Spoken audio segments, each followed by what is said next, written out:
Welcome back to Have You Heard, the social media podcast by us here at The Social Shepherd. My name is Zoe. I'm one of the co-founders and the CEO. And today I'm joined by... Becky, Influencer Marketing Manager. And... Lucy, Influencer Director. Lovely. All right, welcome both. You've been on the podcast before. You're a regular. You've been on before. I have you a few have times. Been. Lovely. Well, today we're going to talk about influencers as entrepreneurs. So there's been a huge surge in creators or influencers creating their own brands, creating their lines of products, whether it's fashion, whether it's beauty. Beauty's a big one, actually. Whether it's CPG, for example, food and beverage drinks. There's been a huge surge in it. And I think it's just something that we should talk about and see what's going on. So there's some stats here to get us kicked off. Approximately 60% of creators have multiple revenue streams, including ad revenue, sponsorships, merchandise, and subscription services.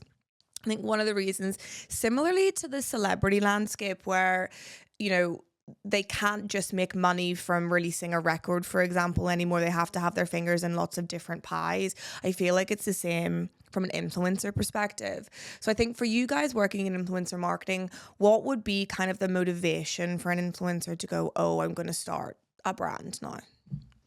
Ooh, you go, Becky. Yeah, there's a lot of competition for brand deals with influencers. We see this all the time. We're getting daily emails from talent agents trying to sell in their talent to us. And they're big influencers as well. They're not people you think would be like needing to kind of outwardly ask for sponsorship deals. Yeah, exactly. And it's quite often that we'll work with one of our clients and they'll only look to work with one influencer. So there's so many influencers out there, but there's not that many brand deal opportunities. So I think it's really important that they have different revenue drivers. Mm-hmm. Yeah, agree. On that note, really off-piste, but I saw a LinkedIn post the other week about how like a bad talent management agency can really mess up an influencer's career. Like if there's, because like, you know, you might go to like a talent agent and be like, okay, you know, this is what we're looking for the influencer to do. And they come back and say, oh, I want 150 grand. And you go, okay, well, my budget's 80 grand, for example. And they're just like hard no up here. Like there's no level of kind of... Yeah, I mean, we're not going to name names, but there have been some talent agencies that we've tried to work with their talent for, and you reach out and they just don't even respond or whatever. And even when you've got a pretty healthy budget and everything, there have definitely been instances where they just simply just don't respond because either they're prioritizing deals worth X percent or worth a particular amount, or they're prioritizing deals with brands of a particular caliber, which is understandable because you're trying to like nurture for the influencer their own brand per se as a person. But it is nuts like how black and white it can be at times. And I guess in some ways, like that is kind of, you know, they're doing their job in a sense by doing that. But at the same time, I think, would an influencer prefer to have 120 grand as opposed to 150 grand for a sponsorship of a brand that they really like and can get behind and regularly use? Yeah. Probably rather the 120 grand than nothing. Exactly. But yeah, I mean, there's loads of stuff in there, but I just thought it was a really interesting stance. So yeah, I mean, you're saying that it's just super competitive. It's wild west out there. Yeah, exactly. And I also think it gives the influencer a bit of a passion project if they've got their own brand and it's something that they can share with their audience, something they can talk about. It's a journey that their audience can follow. So there's lots of benefits to the influencer.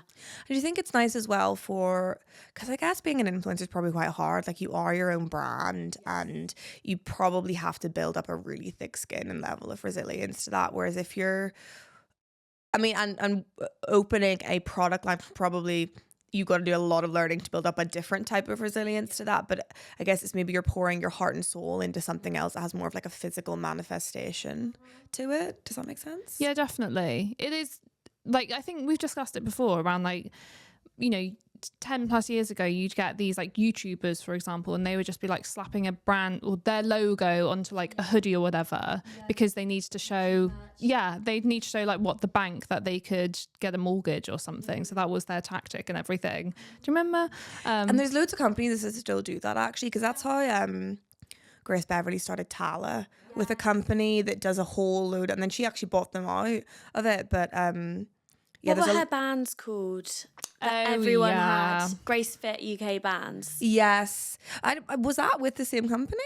I don't know, but she did have like one or two different brands. Why can't I remember the name of them? No, I can't either.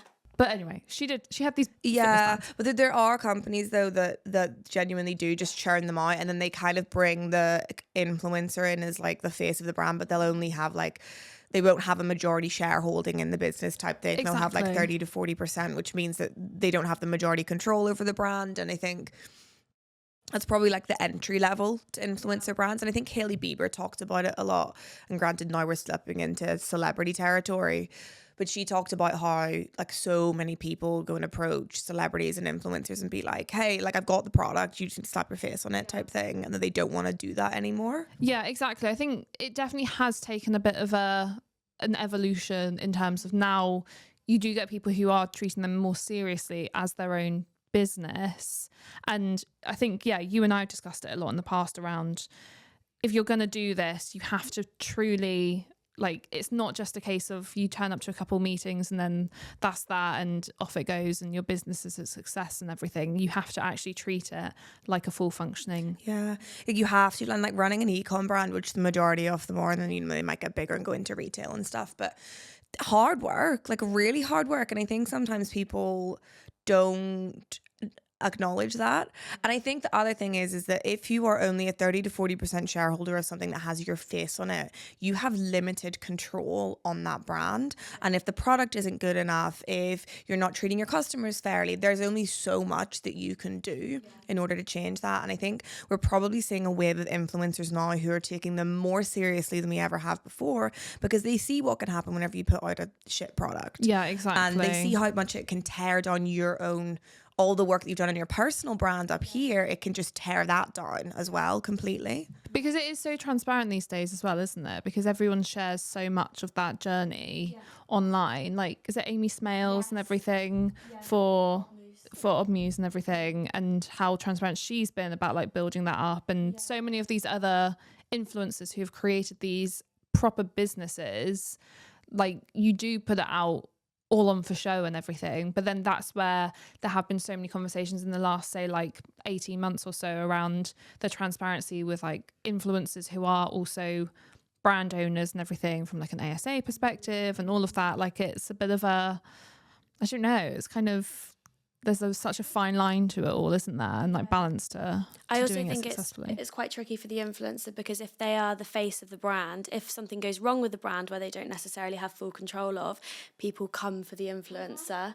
Like, they'll have so much hate in their comments. So it's really interesting actually. I won't name names here because I want to be really respectful, but one of the first big clients that we ever actually signed at the agency was an influencer owned fashion brand. You know what I'm talking about, don't you? And it was owned by two large influencers who were in a relationship at the time. And it was really cool. Like, the brand was doing really well, but they did not have their majority share in it.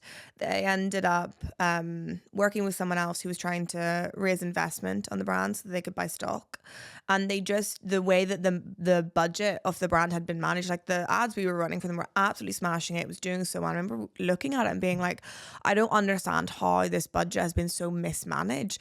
It just didn't have the right people around them, advising them in the right way, and, you know, knowing how to manage things like stock levels, knowing what factories to source product from. And how were they supposed to know that they were trusting the people that said that they were the experts in that area? But they weren't going to know any differently because they hadn't done this before. So it's a really, really difficult one. And I actually watched an interview with Connor Walker from House of CB, and she was talking about how she actually thinks it's quite dangerous to have your face so associated with your brand, because from like a long-term scalability perspective, there's like a, you know, everyone's career goes in like ebbs and flows, if that makes sense. But if you're so associated with the success of your product and your brand, there's a higher likelihood that it could easily be pulled down or not seen as relevant if you're not seen as relevant, for example. So it's a really interesting. Do you think that's where, I know it's celebrities, but like with the Kardashians and stuff, like they've all produced their own sub-brands and everything, and how some of them, I think it's Courtney has her own supplements brand, but it's called Lemmy. Yeah. And you wouldn't, I swear to God, I had heard of this brand maybe a couple months ago, and I just kind of thought nothing of it. And then I saw probably like a LinkedIn post saying, no, that's Kourtney Kardashian's brand. And I obviously had a different perspective on it. So I learned that information and everything. But maybe sometimes when, in that instance where she's removed herself or any part of herself, I guess, to an extent, from the name, it's a test to see, like, is that going to help, like, aid the brand a little bit and more? I think it will. I don't know. And like a lot of the time when people start an e-com brand or a product focused brand, their ultimate goal in the end is to sell it. You can't sell, well, it's going to be much harder for you to sell your brand if your name is associated with it. Like, look at Kylie Cosmetics, like that's not performing as well since Cody bought it.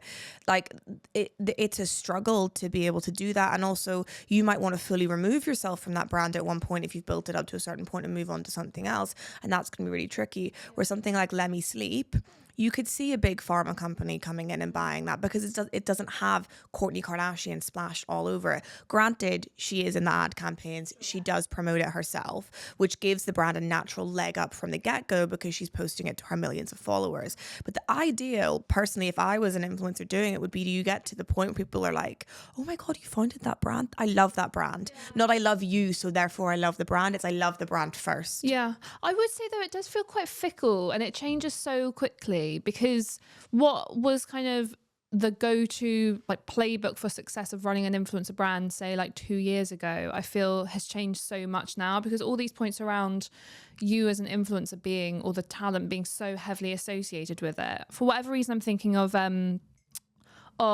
Millie Bobby Brown, and she's got Florence. Is it Florence? Florence by Mills, is it? That's it. Yeah. Florence It's like, by Millie? I mean, there's so many things she's created under that like brand name and everything.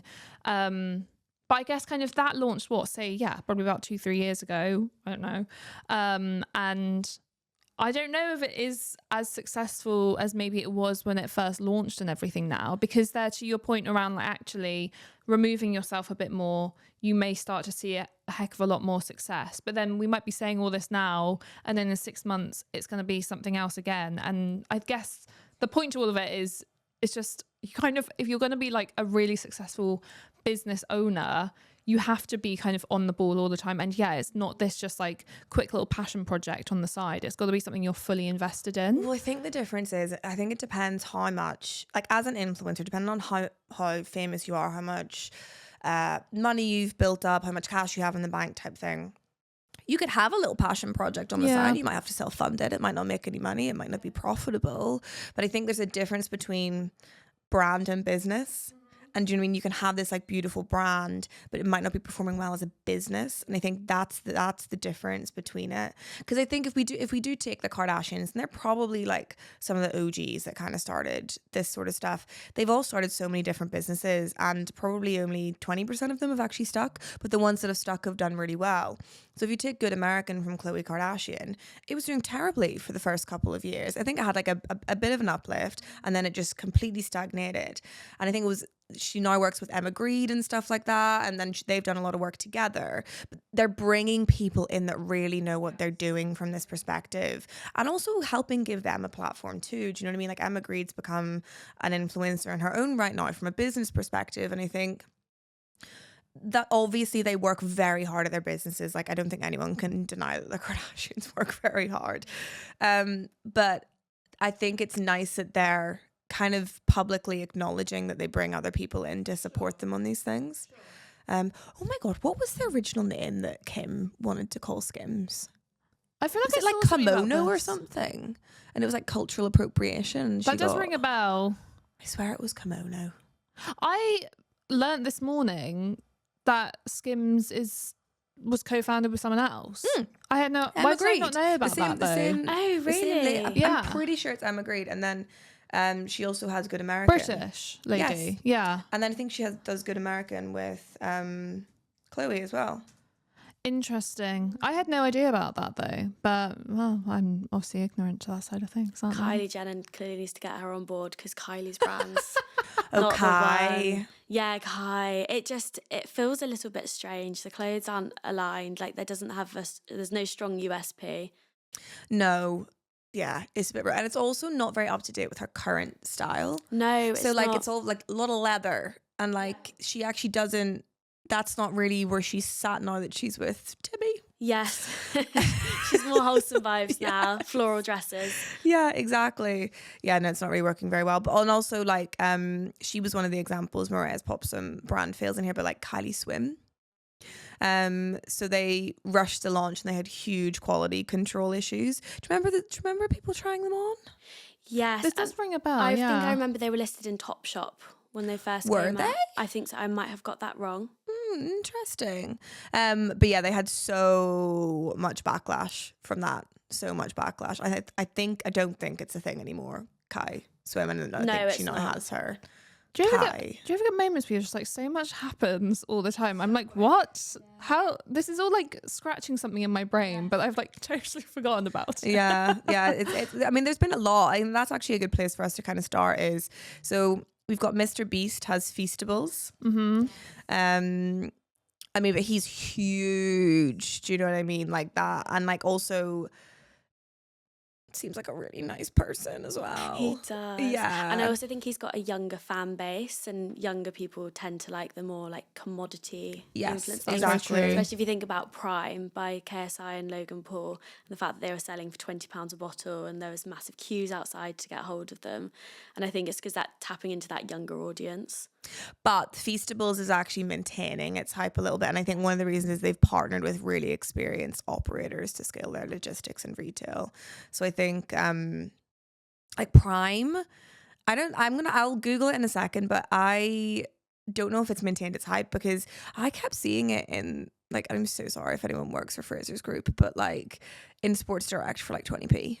Oh, really? Really? Yes. Interesting. I do see the big like cases of it in like Aldi every week when I do a food shop. And James is always like, oh, shall I get some Prime? And I have to like tell him off. I'm like, no, you're not buying bloody Prime. Yeah. But yeah, Mr. Beast has done a really good job. And then, we've also got people that are more celebrities than they are influencers, but Rihanna with Fenty Beauty. But again, it doesn't have Rihanna all over the front of it. Like she's done a really good job of creating a product that stands on its own. And like Selena Gomez with Rare Beauty. Yes, that's she smashed huge. it. Yes. How do you compare, sorry, not to do Hailey and Selena. Sorry. We don't stand for any hate on this podcast, but do you think Rhode, because obviously it does have her name in it, do you think it has the same lore as like a Fenty Beauty or a Rare Beauty? Ooh. Jeffree Star said it was like, what do you call it, like rodent poison or something like that. He was so savage so about it. Oh my goodness. I know. But I actually really like one of the products from Rhode. Oh, Would really? recommend. Yeah. Which one? The milky The thing, glazed milk that something one. or other, the That toner one. thing. Yeah, I would recommend. Yeah, it's really Oh. good. I have been tempted, I'm not going to lie, but I've never bit the bullet to actually purchase anything. Her marketing campaigns are really cool though. Yeah. The way that she uses like a lot of texture in there, and I think like, yeah, really, really cool. But I think you're right, like they're not, it's not the same lore as those kinds of brands like your Rare Beauties and everything. I guess where you've got such like fandom behind the product as well. As in like there is a fan base of the celebrity in the first place. That does create quite a different type of brand and brand experience, whereas something like Hailey Bieber and everything, with respect, like I know she has got fans, but it's not quite the same as like a pop star or something. But I think they're both seen in like two slightly different ways, but at the same time they're both like very coveted, very cool, trendy products and everything. Do you think they'll ride the wave? Like, do you think in 15 years' time those brands will be around still? I would be shocked if Rhode is, if I'm quite honest with you. I feel like that's a very of the moment type of brand, whereas I wouldn't be surprised if Rare Beauty was still. And Fenty? Sure. Yeah. But when I see a Fenty Beauty, I don't automatically go Rihanna. Yeah, Do you exactly. not? I don't. I see it and think that's a good quality product. Do you? How interesting. Oh, I just see Rihanna. I also think it's interesting that celebrity brands are very different to influencer brands. So if you think of Refi by Jess Hunt, that has got such a big following, and I think it's because she's always had such flawless makeup and she has a very engaged audience, I'd say. But now when you look at Refi, like that's not really associated with Jess. Yeah, that's so true. I actually saw Jess speak at an event a while back, and she was talking about how many learnings she's had to create along the way, and that she's had to bring people in to support and help with it, because it's been a lot for her to learn from a business perspective. And do you think there's weight in what someone like a Conor Walker says, that like these brands won't have longevity or won't have like the capability to be sold in the long term because they're so tied to an individual? I mean, I feel like there is a lot of truth in that, and I think you do then have to be quite careful. Like I hate to probably like bring her up again, and we've spoken about her so many times on this podcast, but like your Grace Beverly's and everything, I think she's doing a pretty good job Really of good trying job. to like not be the face of the brand or all the multiple brands that she is running.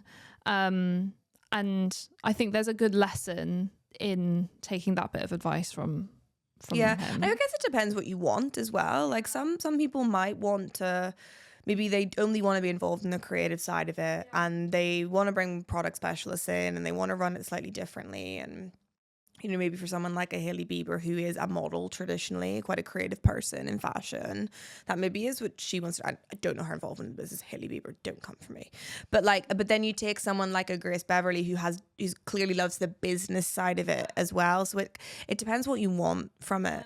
And I think, are you trying to build something? I mean, I guess everyone's trying to build something that's going to be around for a long time, but I guess you have to set it up. Yeah, it's just about like the intentions and everything. And yeah, that's a really good point. Like, not being afraid to bring in people who really are experts within the space that you're trying to break into, providing that you really are hungry to grow whatever it is that you're making and have that level of expertise involved and stuff. But it does seem like the businesses and the brands that have done really, really well are the ones where they are self-aware enough and they are humble enough, I guess, to go, do you know what? Yeah, I do need some help in this particular area, and I am going to bring in some experts to support. And it's kind of gone from there. Do you think we'll start to see, we've already seen it, you know, with Odd Muse, with Tala and Grace Beverly brands, with Emma Grede now coming out, do you think we'll start to see more of a rise of your business influencers? Because there has been, like,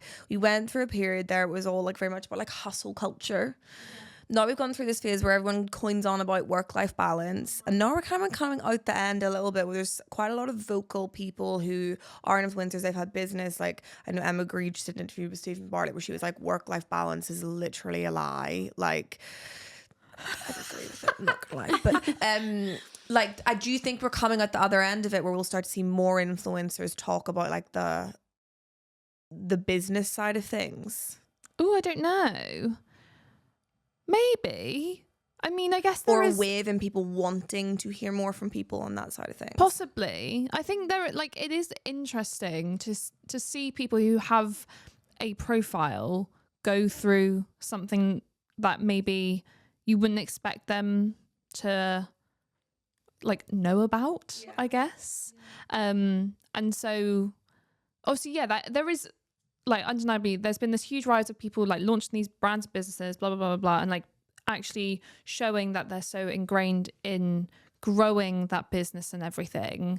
And I think it has started very slowly to build up this level of respect, shall we say, in like, okay, they have been able to do that.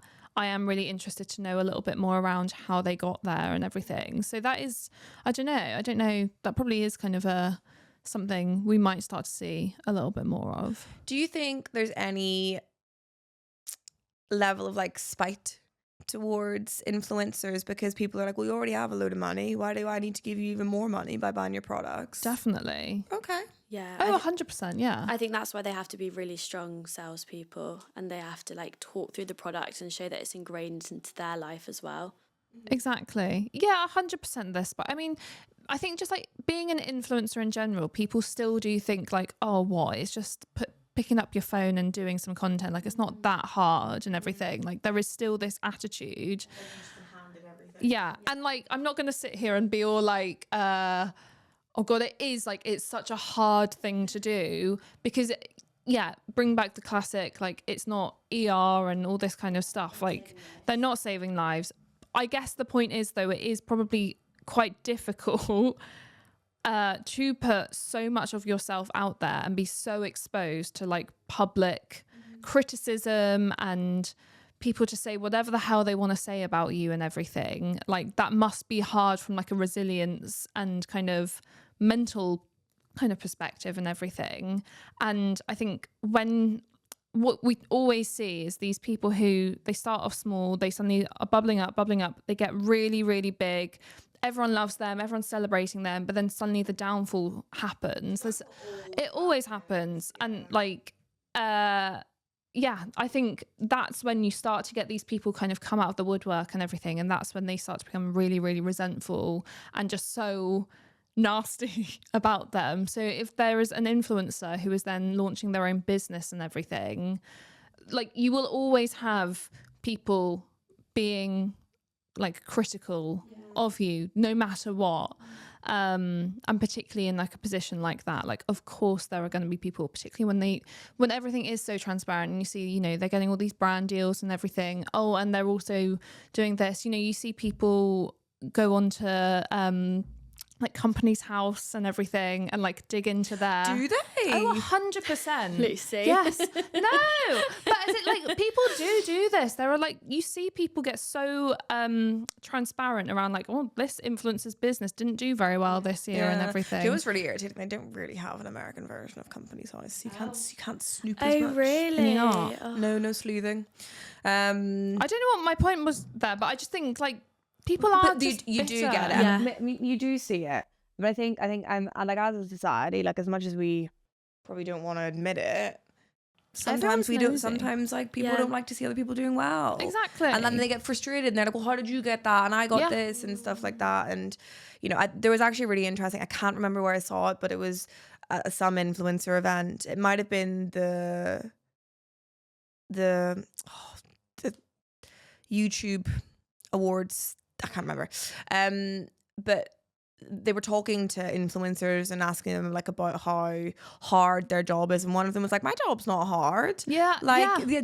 I think you probably have seen the same Yeah. thing, but they were like, you know, like, I'm not going to say like it's a walk in the park, but like, would I rather do this than, you know, have to like do something else with my time? Like, no, I'm really lucky to be able to do this. And then people picked up traction for me. And I think that's actually a really refreshing view for influencers to take on it. Exactly. And also, I'm just kind of like, look, if you were in the same position and you were like earning money from doing that kind of stuff, like, of course you would.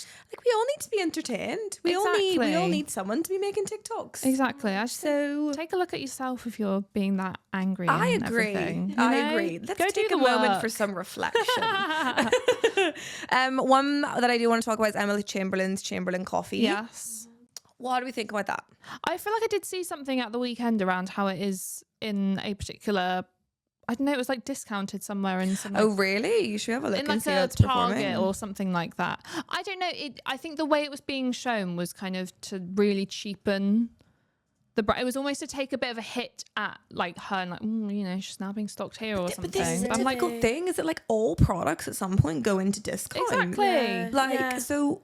Can't But win. then that's a really difficult thing whenever it's tied to an influencer and you see it and you're automatically like, well, they're not doing very well. Yeah. Exactly. Like Target's just put a 20% off on that. Mustn't be Exactly. selling. People like to kind of, yeah, they're ready to pounce any moment, aren't they? But that's also just like, that's business. I think it is harder for influencers, to be fair. Like, so like, I can't remember the percentage of it, but the majority of businesses fail within the first 2 years of them opening. Like, if you can continue a business past that point, like, kudos, well done. And influencers do often have to start multiple different businesses up to be able to find the one that sticks and stuff like that. But it probably is a bit more daunting when you're known and when it's so public. You know, whether you're just like your regular Joe, where you can just kind of, you know, lick your wounds, close your business, tell your family it didn't work out, we go again type thing. It's hard for influencers, and any business will have sale periods, they'll have discount periods, they'll have periods where they've ordered too much stock over here and that hasn't performed very well. But I think it's hard whenever you're an Emma Chamberlain, for example. I mean, I'm being really honest. I haven't seen a huge amount otherwise about the brand myself. I'm just obviously not on that side of the internet as heavily. The main thing I often see with that brand is her partnering with Kendall Jenner's 808 tequila brand. Like when she does. It says from Business Insider's reported that Chamberlain Coffee projected a revenue increase of 50% in 2025, reaching 33 million, which is insane. Wow. That's crazy. They open loads of coffee shops, like they've got lots of stuff going. And the thing is that people that have watched Emma for a long time, the girl loves coffee. Yeah. So like it was very such an authentic partnership. And also we've seen, you know, I think perfumes was maybe one of the first things, because like celebrities all launched their perfumes. And then we went into beauty, and it's kind of gone this way, and it's kind of like no one's really done coffee. Yeah. I can't think of another person that's done coffee. No, I can't really either. So I think it was a really cool move that she did doing there. something a little bit different. Yeah, you do kind of you got like loads of like, there's a lot of alcohol. Yes, lots of tequila brands. Tequila, you got Ryan Reynolds and his whiskey brand, something of that nature. Then you got the makeup brands. What do you predict is going to be next? Like, is there a kind of sector?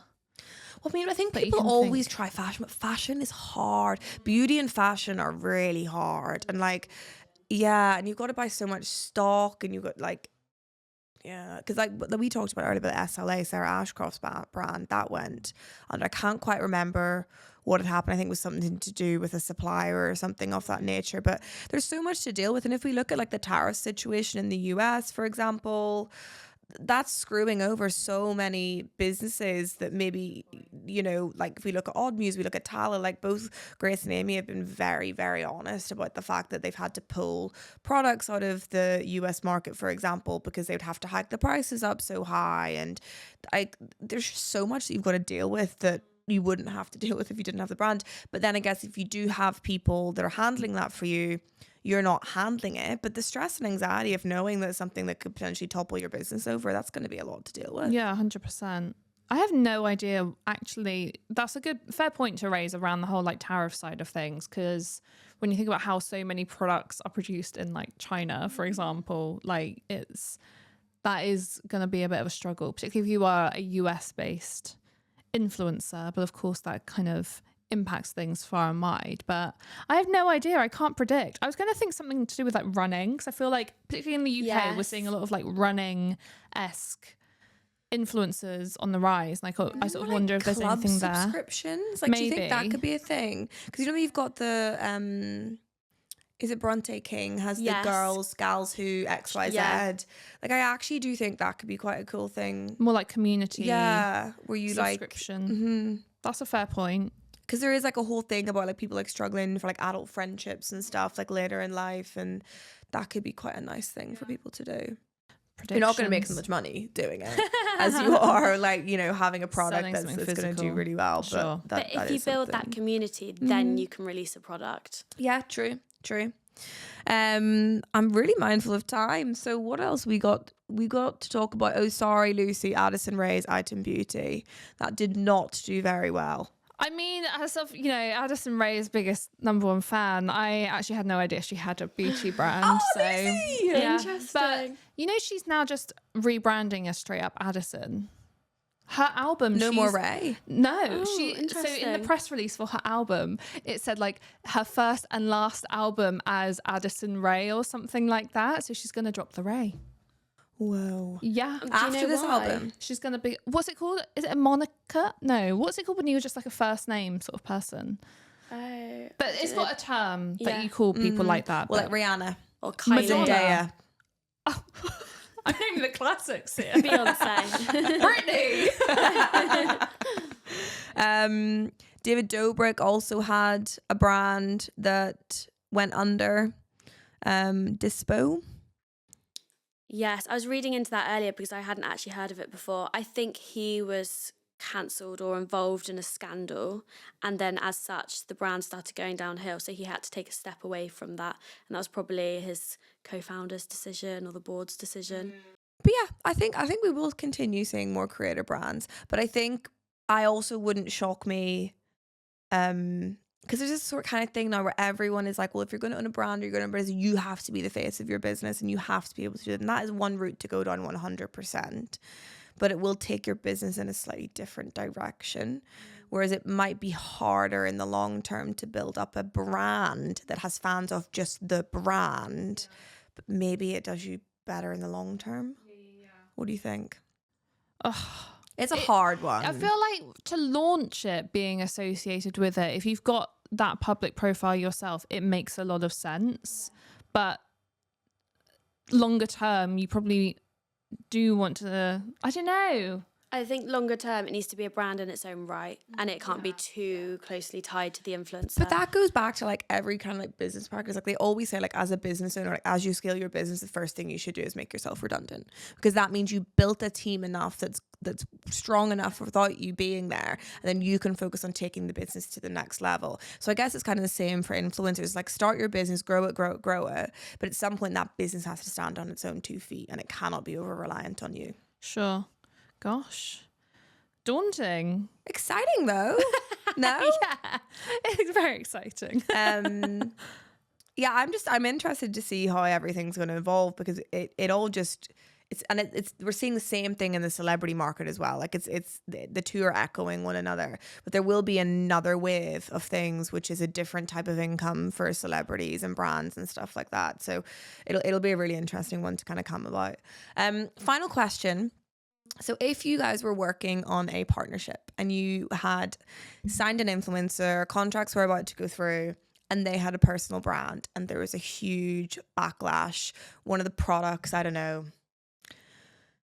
gave everyone food poisoning, you'd have to drop the influencer. Yeah, we would, because where the influencer is the face of the brand, the followers will come for the influencer. So she or he would also be getting a huge amount of backlash in the comments, and that would take away from the brand influencer collaboration. Do you That's agree? why you have a termination clause. Yeah. But do you think we're going to get more in depth in that kind of thing, where it's like it's not just if that person is getting backlash, but it's like if any of this associated brands as well are getting backlash? Well, when we're vetting influencers, we're quite thorough. So we'll look through the influencer's account and then also the associated accounts, like their partners, their brands, just to make sure that they're squeaky clean. So like their husbands or like their wives, you like go and have a wee snoop there? Yeah, absolutely. You do have to be very thorough, don't you? You do. I guess, yeah, it is tricky because you do hear those stories around like someone's been cancelled or whatever. And then it's like when it's the first brand deal that makes the cut and everything, and you hear about it and then suddenly everyone else follows. Like, would you want to be that first brand who cuts ties, or are you going to be one of the almost like the sheep who follow or something? I don't know. It's a hard one, isn't it? Because you have seen people like brands do it well, where if someone has got a lot of backlash for something, obviously it depends how serious it is. Like if you've actually committed a crime, this is not the way to do it. But if it is something that will die down a little bit and can be something that you might be able to laugh about afterwards, that could be a good way for a brand to kind of hop in and do a bit of like a tongue-in-cheek campaign about it. Or like this is kind of unrelated, but I remember like Gigi Hadid used to get absolutely rinsed for her catwalk, and I think it was like Vogue did this, or a fashion model or something did a photo shoot with her where it was her walking on a treadmill practicing her catwalk. I mean, that's just straight up self-awareness and fair play. Do you know what I mean? But I think you've got to have self-awareness. Oh, 100%. Yeah. Yeah. Oh gosh. Okay. Any other comments on this topic? If you had to start a brand, what would you start? I think I'd start a community brand that brings people together. So perhaps trips abroad. Oh. I'm not sure. What would you? I'll join your club. Oh, thank you. What would you start? A sleep supplement. Oh, would you? Lucy? Oh, mine would be like cat related, wouldn't it? I don't know, like a cat food brand. Maybe. Cute. Yeah, no, I'm getting very well versed into what actually goes For into cat everyone food. listening, Lucy recently got a kitten that we thought was a girl, then it was a boy, now it's a girl again. It's definitely a But girl this she's time. called Pickles. Yeah, maybe Maria or whoever's editing this, you should put a picture here. Fabulous. Well, thank you both for joining me. Maybe we'll get Pickles on the podcast next time. Oh my Yes, God, I think please. she would cause mayhem. She would She'd be scratching up the destroy these sofas, yeah. But thank you for joining, and thank you everyone for listening. Please make sure to like and subscribe. If there's any topic that you would like us to cover, please feel free to drop us a comment or leave us a DM. And we will see you next week. Thank you.